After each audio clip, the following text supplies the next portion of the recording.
Hello বন্ধুরা, আমি জানি তোমরা আমার দিকেই তাকিয়ে আছো। আজকে আমি বলতে যাচ্ছি কিছু সত্যি কথা এই পুরো পৃথিবীর। তাহলে আমি শুরু করলাম।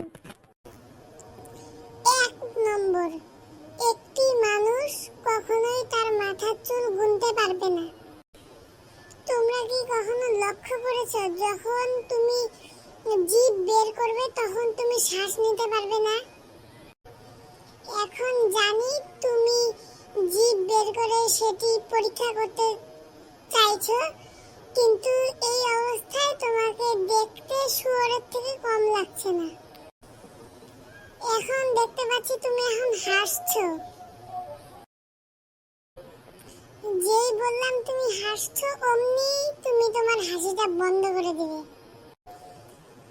এখন হয়তো তোমাকে দেখতে একটি ক্যাবলার মতো লাগছে। আমি তোমাকেই বলছি, চিন্তা করো না।